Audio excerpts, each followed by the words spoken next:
Gents, I just want to pause the episode for a moment to let you know about the Strong Men of Value Academy.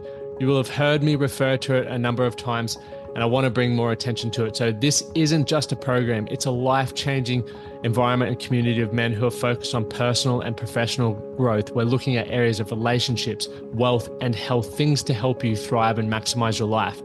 Imagine having bi-monthly one-on-one coaching sessions with myself, weekly group coaching calls, and an incredible brotherhood of high achievers by your side.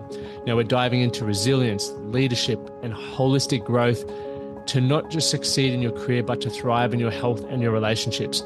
Your journey to greatness, it starts here. So join the movement and you can apply for the Strong Men of Value Academy. You can head to themanthatcanproject.com to find out more. You can get your need for belonging by joining a victim group and hanging around victim mates, and you're all sharing your victimhood together, and that's your meeting your need to belong.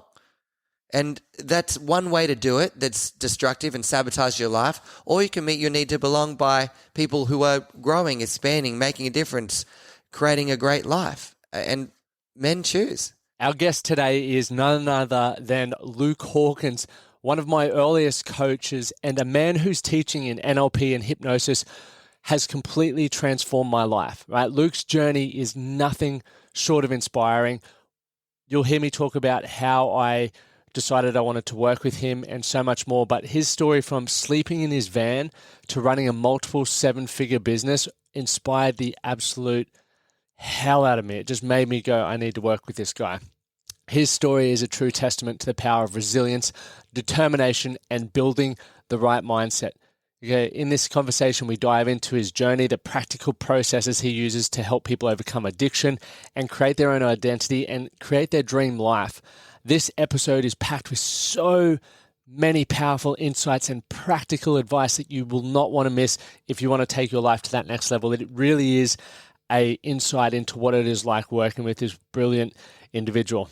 Now, before we dive in, if you are enjoying the podcast, and you're finding value in these conversations, please take a moment to share the episodes on your social media, whether it's your Instagram, your Facebook, or send it to her you made in a text message. And make sure you leave a rating and review and subscribe to the Man That Can Project on your favorite streaming service. Your support helps me to continue to bring these incredible guests on week in, week out. And not only that, for me, the support means so much, right? Quite often I don't get to hear how these conversations are applicable in your life and the impacts that it's having. So by building these ratings and reviews up, it allows me, from, I guess, that selfish standpoint, to go, hey, people are getting value from these episodes. So thank you for that, and your help means a lot. So without further ado, let's dive into the incredible journey with Luke. The Man That Can Project podcast, a podcast empowering career-driven men to live more fulfilling lives. We are here to challenge your beliefs, redefine success, and talk about the important stuff in a relatable way. Don't forget to subscribe and leave a review. My name's Lachlan Stuart. Let's get into it. Welcome to episode 502 of the Man That Can Project podcast. Today is a really special one for me, a guy who's played a huge role in the direction of the Man That Can Project and even my own personal development. Luke Hawkins, mate, thank you for coming on the show. Mate, great to be here. It's pretty exciting. So I first came across you through our mutual friend, Crystal Wilson. She's like, you got to see this guy and do his course. Like, he's incredible. It transformed my life. And I was in Bali at the time, and I was needing sort of a breakthrough, a personal breakthrough, but also a professional one from a business standpoint. Started watching a bit of your content. Literally, Crystal, the next day, have you reached out to Luke yet? I'm like, I'm on holidays.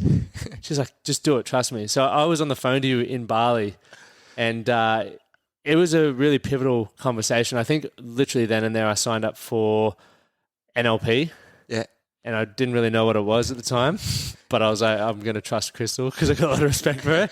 And fast forward, what was that, 4 or 5 years ago now, it's fully transformed my life. Right. Congrats on all your success, mate. But, mate, we'll go back to you. So you're one of the leading coaches in Australia and globally. You have transformed thousands of people's lives. You have a really unique way of doing things. And one thing that really impresses me is you literally do it to hundreds, if not more, of people in a room at a time. Yeah. That blows my fucking mind. How did you go from,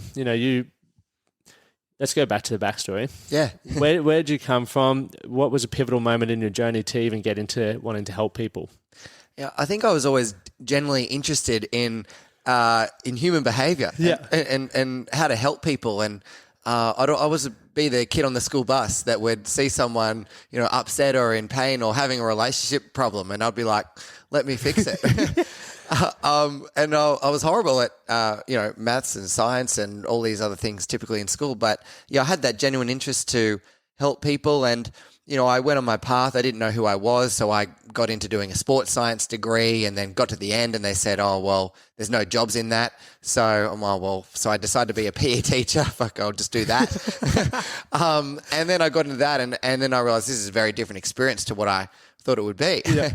And kids didn't want to be there, and soon enough I didn't either. And then I remember teaching in a school in the UK in England, and it was an hour south of London in a place called Kent. And this was a school that was a mix of kids that had autism, learning disabilities, ADD, ADHD, mixed with kids that had been expelled from other schools. So it's pretty much fireworks in a school. Yeah, right. It would have been a wild experience. It was huge. They could only have like 6-8 people in a class max. Wow. Yeah. And so this one day, this teacher came up to me and said, oh, Luke, we need you to work with this one boy, just you and him. I said, oh, is he all right? I said, yeah, you'll be fine. Just one boy, just you and him. I said, no worries. So I went into that classroom and I said to him, oh, you got to do your work. He goes, I'm not doing it. What do you mean? No, I'm not doing it. And then he grabs his book and throws it to the other side of the room. And I'm like, fuck, well, if you're going to do that, I'm going to close the door so you're not escaping, little punk. So I closed the door, and the next thing I remember was looking up the ceiling going, what the hell happened? The kid had thrown a chair at me and knocked me unconscious. No shit, really? Yeah, knocked me unconscious. Had to rush me to hospital and in an ambulance. And I'm like, this was one of the pivotal moments for me to go, wow, like kids need more than what's, taught in a textbook. And so that was a moment. And then I fast forward a few years, I went to Argentina to actually learn Spanish and ran fitness classes there and whatnot. So cool. So random, but so cool. So I went there and that's when I had my second proper relationship, and that ended in 2014. Yep. And that was probably most pivotal as well for me in terms of a heartbreak and feeling emotionally like in the lowest place of, to the point of not wanting to be here even. So I was driving to school thinking, I don't want to do this school teaching thing for the rest of my life. I was living with my mum and getting 1 day a week, $300 a week at a school. And from there, I decided that I'm just going to empty my bank account and learn these coaching tools, these life coaching tools. That was in 2014. And then after that, first year I saw people for everything like addiction, trauma, weight loss, quit smoking, bipolar, schizophrenia, anxiety, like anything. I wanted to be that therapist that could handle anything in the door that came through.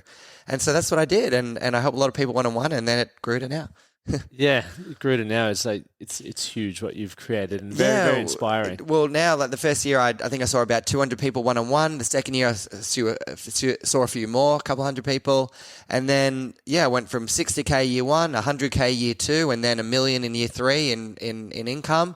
And before that, I was sleeping in my van, parking it in Bondi, which is where I live and look out onto now. Yeah, we're now looking at this beautiful view. We're not going to show it to you guys unless you're following on YouTube later, but it is a beautiful spot. One thing I'd love to dive into, a lot of our audience are blokes, and one of the biggest indicators why men are taking their life by suicide is relationship breakdown. You mentioned in 2014, you hit a rock bottom off the back of a relationship breakdown. Can you talk to us or share a little bit about how you felt during that period? Like what caused that to be such a rock bottom moment for you, and what, I guess, was some pivotal things that stood out for you that helped you navigate through that and want to go to a higher place? Yeah, I think for me, I always had a big fear of being alone. Yep. And so when I was in a relationship with this person, I would tolerate all kinds of behaviors because of that fear. And also I didn't believe that I deserved something really great. I saw myself in such a low way. And that gave me these low limiting thoughts and beliefs about myself. And I thought, oh, well, I'll just tolerate whatever happens because of this low self-esteem. And then eventually hit a breaking point where I met a guy that pretty much, called me out on my shit and said, look, you are in this toxic cycle. If you don't leave this relationship that is this person is not the one for you, then you'll never see your potential. You'll never see what is possible for you because of how much you're holding yourself back. And still to this day, it was the hardest thing where I had to contact that person and say, look, we have to end all communication here. There's no more to be said from me or to you. This is the end of all communication. And that was the hardest text to send. But it was the hardest text, but it was the best decision that I made for myself because I could finally let go. Yep. And I think a lot of people struggle with relationships if they know, maybe they know for sure it's the wrong person and it could never be that one, but they're still in a relationship with the person in some form, talking to them all the time and having all the emotions just being re-triggered on repeat. And so I let go and that created a space for the new. And when I created the space for the new, the first thing that I needed to decide is that what did I want in relationships and what was going to be my new standard. It's such an important point, identifying what you want in a relationship and the standard that goes to that. But you touched on a really important point, is that loneliness. Loneliness, now there's a really good book I'm reading at the moment called iGen, which is about obviously phones and all of that sort of stuff and the new generation not having great connection. And they reckon the next pandemic coming through is going to be loneliness. And obviously you had network around you. We were fortunate to grow up without social media, so we knew how to talk to people, but you were very clear that you wanted to feel connected and you wanted to feel valued in a relationship. For men out there listening, what would be a practical step or tool that they could take to identify a boundary that's important to them within a relationship and also get clear on what they value in a relationship or a partner?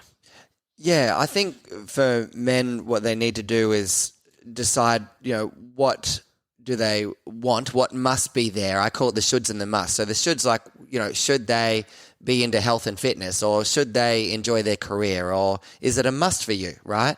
I think it's having clear of like what should be there and what must. Like for me, someone repeatedly cheating on you, like that has to be a must, not like that's a big no. But you see guys that like, and I was one that tolerated that.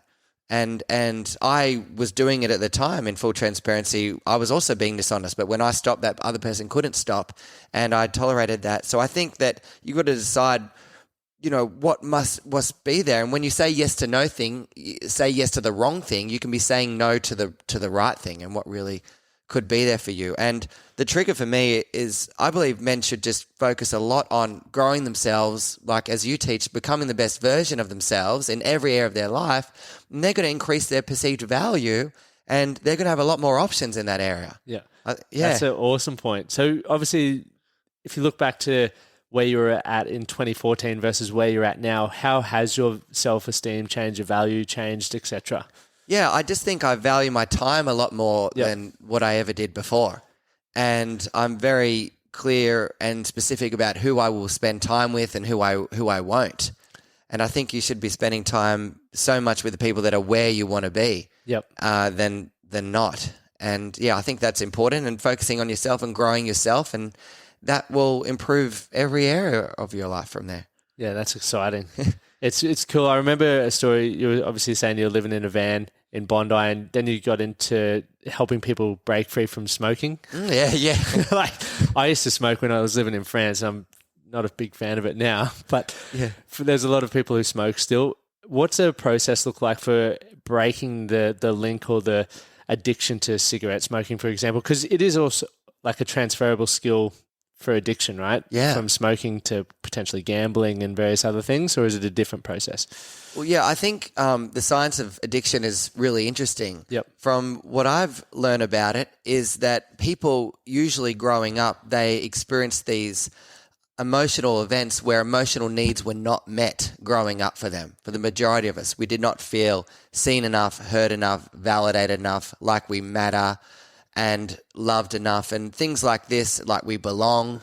And these are just emotional needs that are really important. So when they're not met a lot growing up and we don't have high self-worth, then we can just be doing things. People can be smoking just to fit in. Yep. They can be drinking just to fit in all the time if they need to.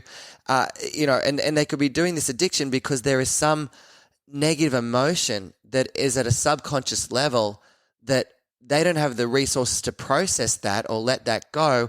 So I need something to escape the feeling. And it could be a cigarette, it could be food, it could be all needing alcohol. But because I don't have a process to feel the emotion and let it go, and sometimes I don't even know what it is or where it comes from, I need distraction or I need an addiction to escape that feeling. So that's what I believe leads to the addiction. And then in terms of breaking through that, the easiest way that I helped 100 plus people in a year to quit smoking who had done it for 20, 30 plus years is just by using the power of identity. So if I said to you, oh, do you want to rob a bank? You'd be like, no, I'm not. And I'm like, why not? You would say, well, I'm not a bank robber. And I go, okay, well, that's an identity that you have for yourself. And so if someone was smoking for a long period of time, I would say, why are you smoking? And they'll be like, well, I'm a smoker. Yeah. And so whatever came after the I am, that was what was forming their decision making, and that is which I have seen to be the strongest force of all decision making in the mind is this power of identity. And when I was working with people and using these processes to release things out of them, if I change their identity from being a smoker to I am now a non-smoker for life, right? What does a non-smoker do? Well, they don't smoke. So that was the strongest thing. If I could get that in the subconscious, then I could get rid of 20, 30 plus year habits within an hour. Far out. It's powerful. You completely just reminded me of that power of identity and like what we link ourselves to. I experienced it when I finished football. I was like, I'm a football player. And I was like, oh, wow, dude, you retired 10 years ago. You're not. Yeah. And a lot of people do that in so many areas of their life. I think I definitely would have shared with you, for me, before I left Toowoomba, even the behaviors and how I treated women and stuff like that, I actually started to believe that was the way I was because the environment that I was in, they all did the same. Yeah, right. I knew it wasn't right, but I was like, maybe I am just a da-da-da-da-da. Yeah, right. And then obviously fast forward meeting you, meeting Amy and sort of wanting to make changes, I started changing how I thought about myself and what I told myself and the value that I had within myself. And I believe that's why I've not sort of fallen back into old habits, etc. Because it is how you identify, I guess, with words or phrases, etc. But that was one of the most powerful things you taught me with the NLP was like obviously your thoughts, your behaviors and communication. That stuff is game changing. Yeah. So for me, I believe at least 80% of your decision making is controlled by your identity, right? And your identity is made up of these two main elements.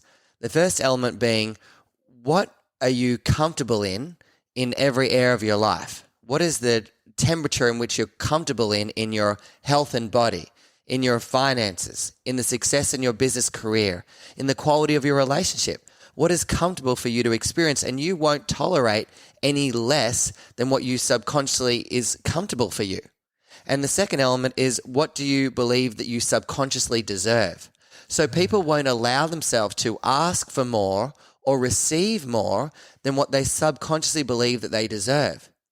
So some men in relationships, they'll actually attract someone great, and the woman might really want to treat you really well and give you all this love and attention, and really want to get close to you. But if you're in your subconscious mind thinking, well, I actually don't deserve that, and then I will block that out.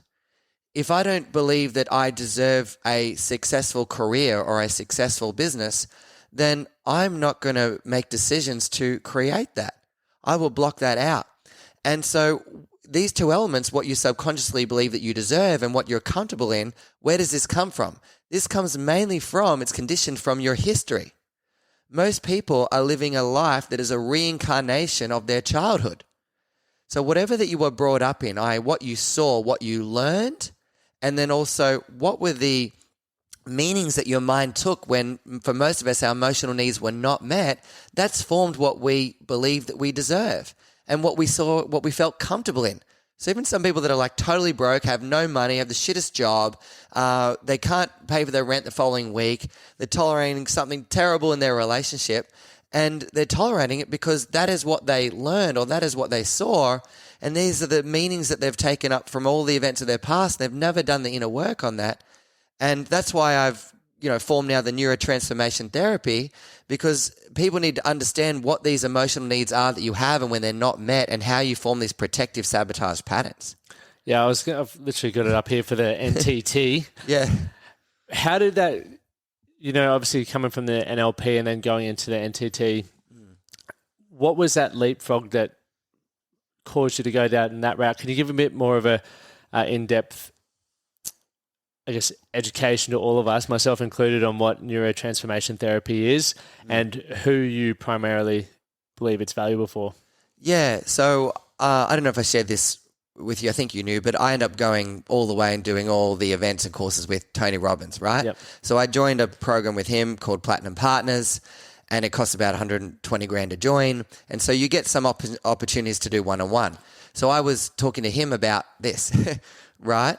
And so you already had this concept that you were talking about? I had an idea in my head that I wanted to do my own sort of events, my own trainings, my own style of things. Yes. But I'd never trusted myself enough to do that.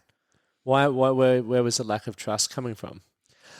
I believe a lot, like when we're early in our success journey, we can put mentors and people on a pedestal. Yep. And we think that they only have light and they don't have any dark. And we think that whatever people say is gospel, and no matter what they say, it should never be questioned. You should follow whatever somebody else tells you. And I learned through my own journey that some of the biggest people that were successful and mentors, I just started figuring out that everybody has pros and everybody has cons, and they're only sharing what they believe is right from their model of the world. So I just started to figure out, like, they've created everyone has got their own unique, divine, energetic gift. And you need to find what that is for you, and you need to express it in its magnitude and its uniqueness. And that's always what I wanted to do. I didn't want to just copy only 1970s, 80s techniques, and many of them are very good, yep, right? But not all of them I was using in my therapy. So that's where a lot of it came from, is that some of the stuff looked really good and other stuff a little bit old for me, a little bit outdated, wasn't as effective in the therapy room and creating change. And then I started watching other ways to create change. And that's why I came up with this what, why, how model of creating change and transformation, where there's only 7 parts that make up any problem in the nervous system. And then people need to understand why they're doing what they're doing. That's one of the things, like, why am I drinking? Why am I smoking? Why am I sabotaging my relationships? Like, people need to understand where their patterns come from. And the third bit is just the how. So using these different subconscious transformation tools. So I call it Neuro Transformation Therapy, being the best transformation tools for creating immediate transformation change, changing people's thoughts, feelings, and behaviors through the subconscious, but learning what is making up the problem, why they're doing it, and then they're going through the process to transform and change and let it go. It's powerful. I'm thinking what you were saying there then, and also the cigarette, when you're getting people over 30-year habits within an hour. I guarantee there's going to be people listening going, you can't change that in that short of period of time. What would your response be? All right. So the brain is always making decisions based on your need to avoid pain and gain pleasure. And so the problem is that your brain is associating a lot of pleasure still to the smoking. It feels good and, it's comfortable. I've done it for so long. But if I get you to associate massive pain in the past to what that has cost you, and massive pain to the future, that if you keep doing that, then your brain can make a decision to stop that behavior for good because it's too painful. Everyone's had a moment here where they've like been in a relationship, it's got so bad, fuck it, I just have to leave. I'm out. I'm out, right? Or I've been like, drinking nonstop every single day or weekend, and that's it, I need to stop for now, right? Whatever it may be, fuck this job, I'm out, I need to quit, right? So the brain can make decisions. But people don't make decisions generally because they need to associate more pain to the past, more pain to pleasure. And then if I use an identity on top of that no, you are a non-smoker. And part of it is we slow the brainwaves down into a theta brainwave state where you are more suggestible. And that's how you were growing up. Up until the age of 7, you never questioned anything that you were told. Everything you accepted to be true. So I can put you in that state through the processes, and then you start to accept it. And I do it on repeat. And if I repeat something enough, your brain begins to believe it. Because you did that with me at, I can't remember whether it was a master's one or not, around guilt. Oh, yes. And I was, something I'd never even thought of was guilt around being born. Yeah, wow. Which I was like, oh, fuck, my mum sacrificed her whole life for me, which is something that I never consciously had ever thought of. But when you were doing this similar process with me, it was just like slapped me in the face, and I was like, holy shit. Yeah. Subconsciously, I've had that. And it's also, I think, an element of why I'm so driven to do well is because I've had that pain buried there that, fuck, I'm a big burden. Yeah, I found that as a trait for people that are most successful. There's like this fine balance where there's not too much trauma that you feel that you could never amount to anything. Yep. But there's just enough for you to feel that, oh, I need to grow, I need to expand, I need to become more because I'm not enough the way that I am. Yep. So if you combine that with the second element of just drive and hunger, then and enough self-esteem, then I've seen that to be the perfect ingredients for people to become very successful. So for those who are wanting to improve success in any of the areas of life that you've mentioned, that same principle of putting enough pain behind maybe getting the wheels turning and having an idea of the pleasure that's available to you could be a similar process. Like a good exercise for everybody watching this now is just think of something, some area in your life or some pattern or some behavior, something that you haven't been able to change. Yep.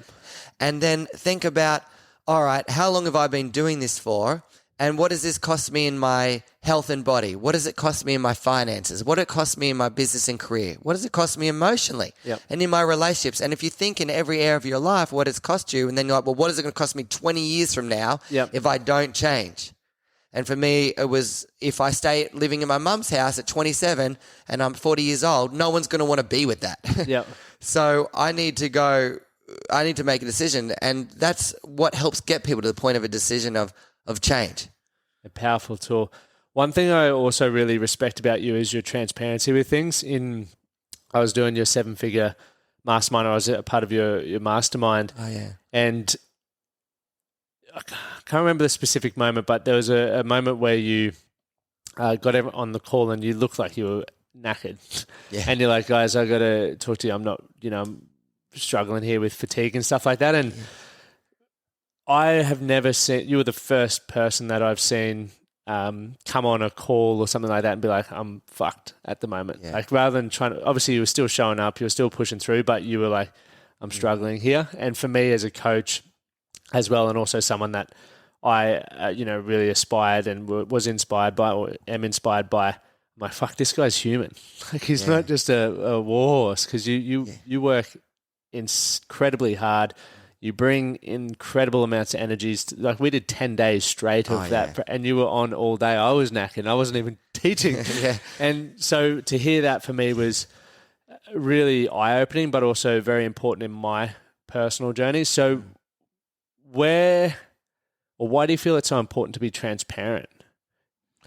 Well, I think that people need to understand that we're all human beings and we all have, as I said before, light and dark. We all have really good parts to the self and positive parts, and then we have other parts that we might not be so proud of or have shame around or judge about ourselves. And we're all having a human experience where things happen in life that we can't control, and I think you have to be really honest with people to help them. I don't think that you should tell them things that are not true, because then they're going to be led by something that is not true. It's not real. They're going to follow your footsteps. And so I think for self-leadership is you've got to be vulnerable. You've got to share who you are and what's really going on.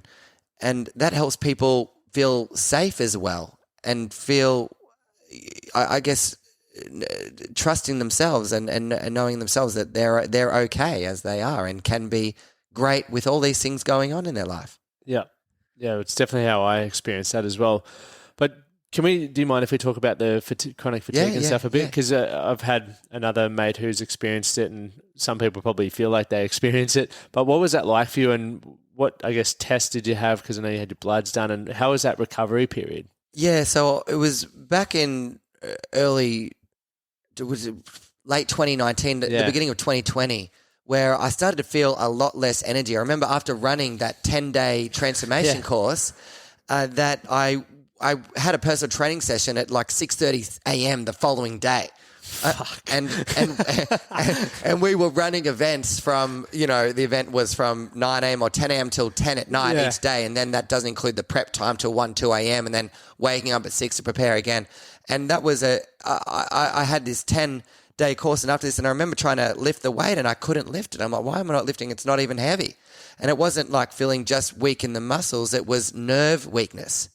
And that triggered me. I need to get this checked out. This is terrible. And then I went and saw the nutritionist and whatnot, and they did all this testing, and they found my cortisol, my adrenaline levels were so low. What it should have been at the beginning of the day when I woke up was what it should have been at night, like at 10 o'clock when you're about to go to sleep. But that was me at 8 a.m. when it should be at peak at cortisol and adrenaline levels. There was nothing there. It was so low. And I'm like, this explained it, where I had no energy and I was just push. And so I was running a fight, flight, or freeze response for so long, I didn't even know that I was doing it. And that led to me doing the testing and then waking up and having no energy to have to run a business. And I had 50, 60K of expenses every month to pay, and I was really worried. And I started to seek answers. And so one of the things I started to learn is we have, lymph, and then we have blood. And the lymph, if it gets clogged too much, then it can't filter out all the toxins out of the body. And so I went on an 8-week, as I was saying, with an 8-week grape juice,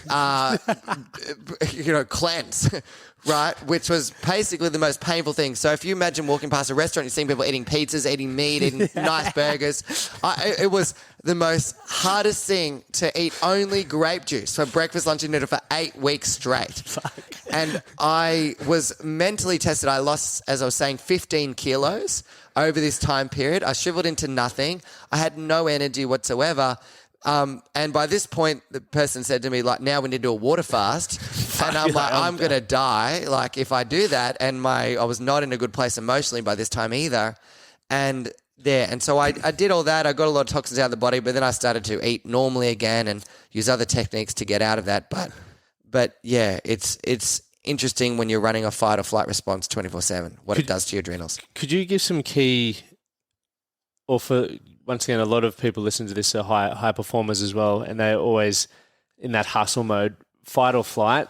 What are some key ways that they can recognize if they're spending potentially too much time in that space? Yeah, I think a really good indicator is if you're always go, if you notice, it's one of the biggest indicators is your breathing. Yep. So people, when they're in fight or flight, they're breathing really quickly, really shallow. And that's just, in that place, you're triggering a lot of adrenaline, a lot of cortisol that's coming out nonstop. And there's only so much you can do before your adrenals just have nothing left. Yep. And so I think that's a big indicator. If you're under a lot of stress all the time and you notice that you're always in a pattern of focus, what do I need to do next? What haven't I done? You're probably living a lot in that place. Yep. And so I had to incorporate rituals of slowing my breathing down, breathing in slowly, breathing out slowly. And that really helped me, and doing things like saunas, and, people can try meditation, things like that. But you can't just be running your business as if it's a sprint all the time. Yep. You need to have space time of slower activities, I believe. Yeah, that recharge time is vitally important. So, yeah, you've obviously had some hurdles along the way, but even from a business standpoint, you went from teaching where you hadn't had much experience in business. You'd done some awesome travel, and then you'd gone from, was it 60,000 to 100,000 to $1 million. How did you adapt to running a business as well that was turning over that much revenue Yeah, so by Quickly. year five, got to 3 million. Fuck. That's not sales, that's income in Yep. cash, you know. Yep. And to go from sleeping in my van 5 years before that at Bondi to having that, it's was really surreal, and I didn't know what to do with it, and so I wasn't good at managing it. Yep. So I spent a lot of money and costs on things of not knowing how to pay people, how to hire people the right way, how to structure my business tax-wise in the right way, paying for the most expensive buildings to run offices out of, for, just all kinds of things that I was not understanding and not even watching my cash flow close enough to know what I was spending and not spending. So I think that was a big thing for me, where I lost a lot of money in just not understanding business, for sure. Yeah, and what was, like, if you could go back to 2016 Luke, or year one business Luke, Yeah. what advice would you give yourself? Yeah, it's a great question. I think for me, you definitely need to find someone who has been in business a while, Yep. and they're willing to have some transparency around what their actual margins and profit margins are. Because many people will proclaim online, I made this much this month and I did this much in a year. And then you would look at their profit and loss, and they'd probably be better off some of them working in McDonald's. Yep. And you wouldn't know about it. And there's a lot in the coaching space that are like this. I know. Yeah. Because I coach them, and I see what they write in on their posts, and then I see what's behind, and it's usually very different. And you have to have like transparency, like of knowing, show me your margin, show me what it is really. And if they don't know, there's your first red flag.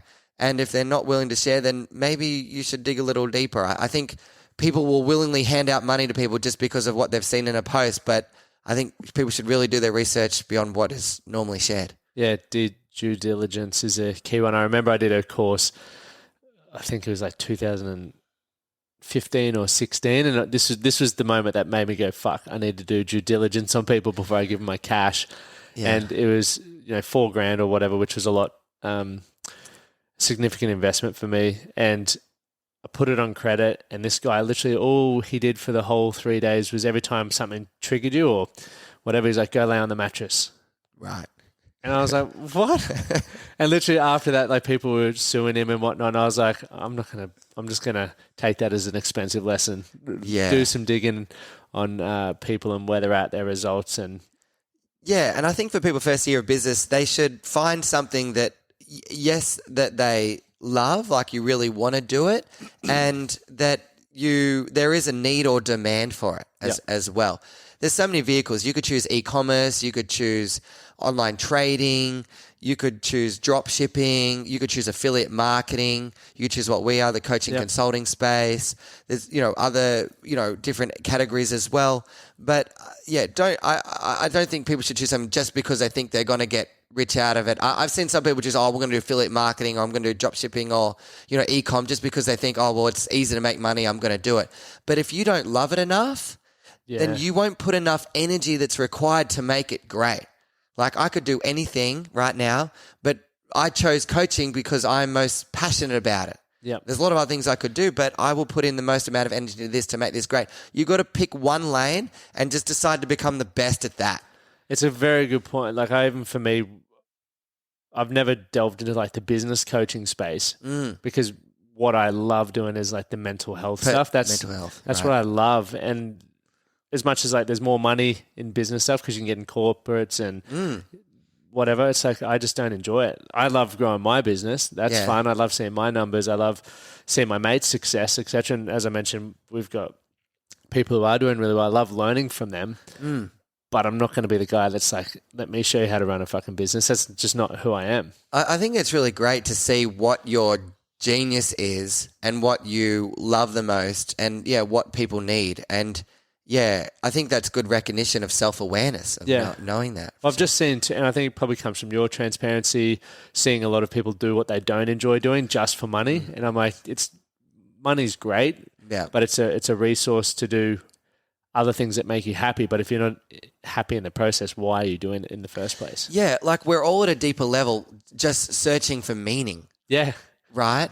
And I teach this in the Neuro Transformation Therapy course, these 5 human needs. And the last human need, the 5th one, is the need for soul expansion and contribution.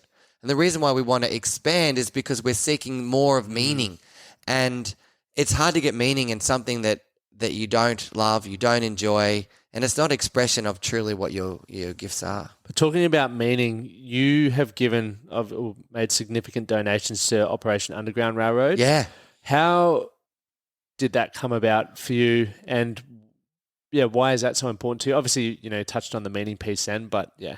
Yeah, so I sat in a seminar and was watching a video, and it's going to come out soon, actually, on the 4th of July. It's called The Sound of Freedom. Okay. It's a documentary by Operation Underground Railroad, which is an organization that helps free young kids from sex trafficking, where they are being taken from their homes, put into environments where they're taken advantage of, they're sexually abused, and it's the fastest growing industry in the world. It's surpassing the drug trade. It's surpassing all kinds of different industries. It's worth billions and billions. I think it's a $36 billion a year industry is human sex trafficking. Fuck. And it's surpassing every other illegal trade, the legal arms trade, the drug trade, $36 billion a year. And what happens is they have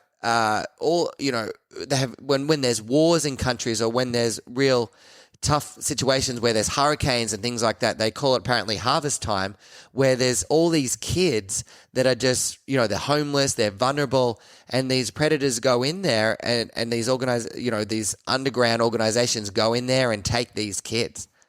And so I saw videos of this, and I saw the pain in the kids, and I thought that is the most unfortunate, terrible situation to be in, where you essentially have no ability to get yourself out of this situation because you're so young. And so if you're sexually abused and you have no power to defend yourself, I just thought that was horrible. So I remember sitting in a seminar and seeing this. And so, yeah, from there I've donated, tens and tens of thousands of dollars, to this charity. And that gives me meaning of why I'm doing this as well, is that I'm making a difference to something that's greater than me. Yeah. And we think that our life is so, we think that we've got it bad. We think that there's so many things terrible in our life, but it's nothing compared to so many other people's journeys. And so I think that you should grow and expand and make money to be able to give to those things that you believe in. Where you mentioned there, being a part of something bigger than yourself, that's, going back to what we spoke about at the beginning, the loneliness piece is people do want to belong to something bigger. And now, especially after COVID gave us that reset where we were all isolated and it's separated from communities, etc., it made us realize that we do want to have that sense of belonging and fit in somewhere. And that can be giving to charities and being a part of it that way. It can be being a part of a sporting organization. It can be even being a part of your crew. It's all just we want to belong. Yeah, and so that's interesting for men, is that it's a human need this need to belong, right? And you can get your need for belonging by joining a victim group and hang around victim mates, and you're all sharing your victimhood together, and that's meeting your need to belong. And that's one way to do it that's destructive and sabotage your life. Or you can meet your need to belong by people who are growing, expanding, making a difference, creating a great life. And men choose. That's a very good point. Men choose. If you hang out with your mates on the weekend, a lot of people that are watching this, you get every weekend, we're getting drunk together, we're talking about our shitty job, we're talking about our shitty relationship, and we're all just making each other feel better because, you've got it worse than me, so it must be okay, and I feel like I belong. But that is, ends up being very empty, But if you go and find people that are living a greater life than you, the one that you want, and they're living on purpose, it might be triggering at the beginning. It's like, oh, I'm clearly not enough. Like, look what I'm doing compared to them. Yep. And that's why a lot of men avoid it as well, because they feel, oh, well, I don't feel like I belong. I'm not in the place of this guy or other men that are like this, so I shouldn't be here. And that's bullshit. Everybody came from the same source. You just have to believe that if everyone came from this place, then we all deserve to be there as much as each other. Yeah. I remember 2016, I think it was, when I made it, 2014, when I was like, I'm going to be a millionaire one day. And I had no mates that were millionaires. And I was like, right, I'm going to start hanging out with them. And then I had this epiphany where I was like, why the hell would they want to hang out with me? Like, where I was at that point in my life, I wouldn't have hung out with me. I didn't have much value to offer. I did, but I didn't know how to offer that value. So rather than going, I'm just going to stay where I am, where it's comfortable and I can go, woe is me, I thought, okay, well, how can I start adding value to millionaires? And that's where I started reading more, attending seminars, shifting my environment, getting more into my fitness, because I wanted to become a guy that people wanted to surround themselves with. So as Luke was saying, you can view everything through two lenses. Yeah. One that's going to hold you back or one that's going to propel you forward.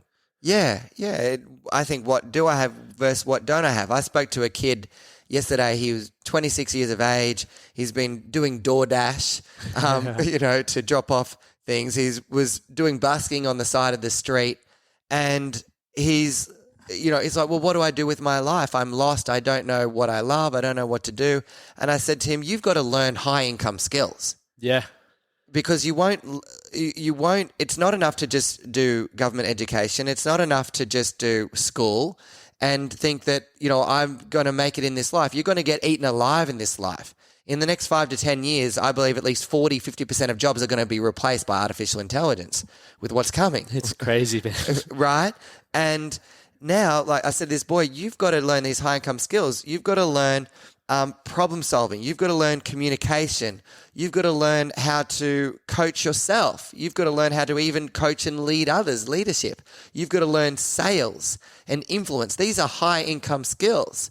And if you could learn that, then you can add a lot of value to organizations or even in your own thing. But you have to spend the money. The first money should go into you to add value to you and learning these high income skills. And then things will grow.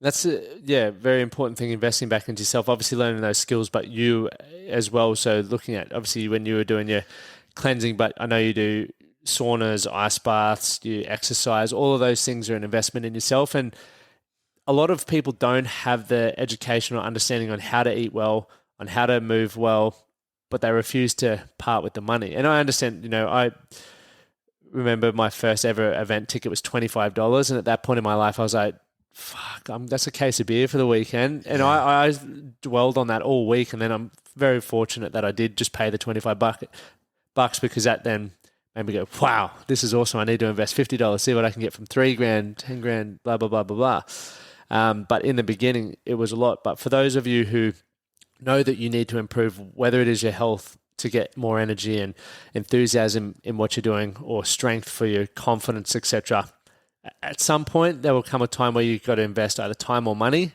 And the fastest way, I believe, to get there is through investing time, going to the people who have the results that you want.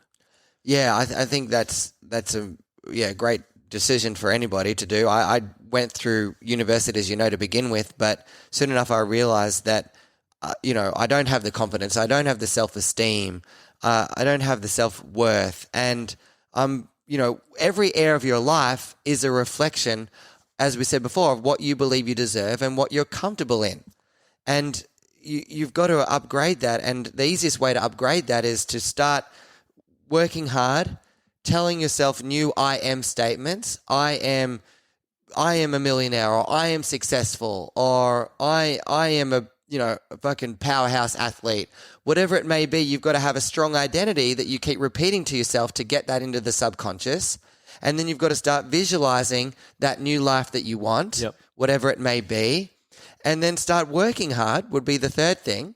And then the fourth thing is you've got to find people that are where you want to be in life, because people rise to the to the expectations of your peer group, right? Your life generally never exceeds the expectations of your peer group. You think, fuck, my mate, I'm going to see him on the weekend.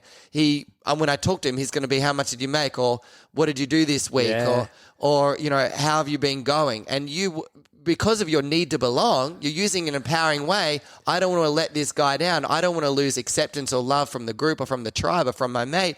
So I need to perform.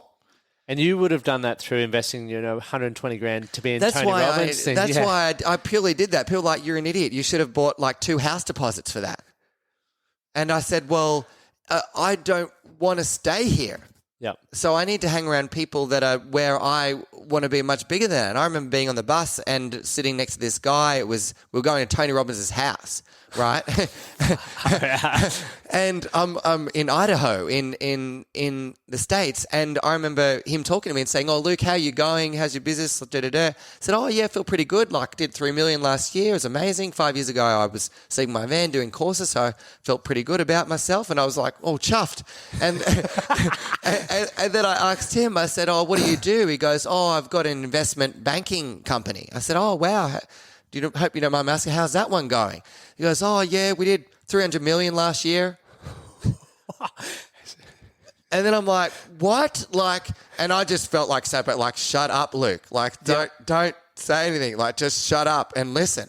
And that helped me realize, like, this person had very different beliefs. They had very different ways of making decisions. And they had very different values. And one thing about people that are successful is they don't sit there for ages and ages thinking about the thing that they want to do. Well, you're thinking about the thing that you want, asking that girl out or going for that career or going for that business. Someone else has already made the decision. And people are so like stuck in their own fear, but you can't take this fear to the grave. You can't take this fear to the grave. Like no one's getting out alive. No one's getting out alive. Like, so you may as well just, for me, I'm like, fucking burn the boats, go all in, see what you can do with your life. I emptied my bank account to learn these self-development courses. And I knew I put myself here. You have to accept, number one, I put myself here.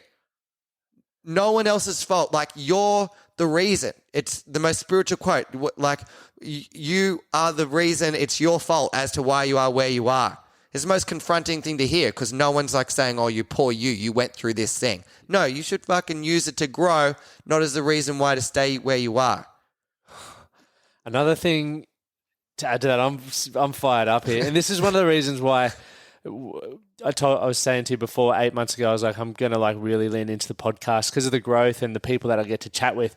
And now I'm like, I don't want to do online anymore because just even sitting on the couch with you, it's just making me want to play at a bigger game. Yeah. And I think that's going back to that power environment. But another key thing that stood out from what you said, you made 3 million that year. Yeah. Right. And your investment was the same as old bud who made 300 million. But your investment was significantly more based off what you earned. Right? Yeah. He earned 10, 20, 100 times as much as you, but he's still paying 120 grand. For him, 120 grand, maybe a drop in the ocean. For you, it's a significant amount. You stand based on where that investment comes from to gain more.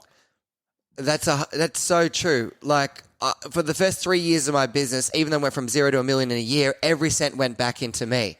And so because I had invested so much, I had more to extract. I could extract more because there was more that I invested in comparison based on what I had in my current resources. Yep. So I remember everything that I heard in these seminars, I was writing down. I listened to everything. I've always been a good student. I think men get stuck because their ego gets in the way and they think that they know enough. I have a mate that runs pretty much the biggest property company in the country. He did my course. He went from 10 people in his property development course to now he's got 250 people working in this thing. It happened within 3 years, this property development company. And it's huge. Like, I won't share the number because I haven't asked him permission to do that, but it's massive. But one thing for me is I'm always a student. I'm always asking questions. If I share with what I know, I stay where I am. If I ask for what I don't know, then I grow. And so I remember starting out, I had this guy that I met and he had a successful relationship. He was earning a couple $100,000 a year when I was still earning $300 a week. And my goal was just to add value to his life. And the only value that I had was actually just to make this guy feel good about himself. And so I just asked him questions, said, oh, what are you doing here? What are you doing here? And I'm like, oh, I just said, you're amazing. You're doing so great. Fuck, you inspire me. Like, he felt good about himself, even though I had nothing financially to add value. I had no business skills, no knowledge around this, but I just made him feel good. People love to be heard, and people love to just share and have someone listen to them. So even if you feel you've got nothing to offer, you just listen to people and make them feel heard, they're going to want to help you. Like that's just a law of reciprocity, right? If I just give to you, make you feel heard, then you're going to want to give that back. So I just think that that's a powerful thing, to find people that you can do that for. Look, I want to respect your time because I know you've got a busy day ahead. Oh, good. Yeah, just before we dive into more about when your next program is and how people can find out more about that, I've taken away it's reiterated so many things. This conversation for me, obviously, about balance, going all in on things, dealing with past traumas or beliefs, and really creating that identity. For me, that really stood out because I've rereading Think and Grow Rich, and there's so many things from that I've been like, fuck, I've stopped doing that. I've stopped doing my I am statements. I've stopped telling myself where I'm going, and I feel like I have been in a flat spot for 12 months, even though we've been ticking along. But I'm like, haven't had that feeling that I've now just got from this conversation again, which is awesome.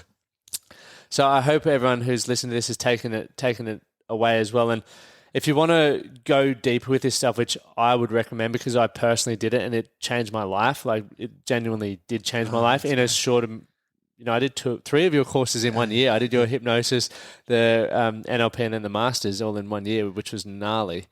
But that was significant growth for me. And not only did I get to work on myself and understand how my thoughts and beliefs and actions were shifting my life and communication, I got to hang around higher, I guess, vibing people who were doing the things that I wanted to do, or people who were challenging the things that I didn't or wasn't aware that I needed to challenge within myself. So that in itself was huge for me. So I feel if you are in a stuck spot, and I'm not the right dude for you, but you're getting a lot of value from this, Luke's your guy, like 100%. So let's go into how people can work with you and what you've got coming up.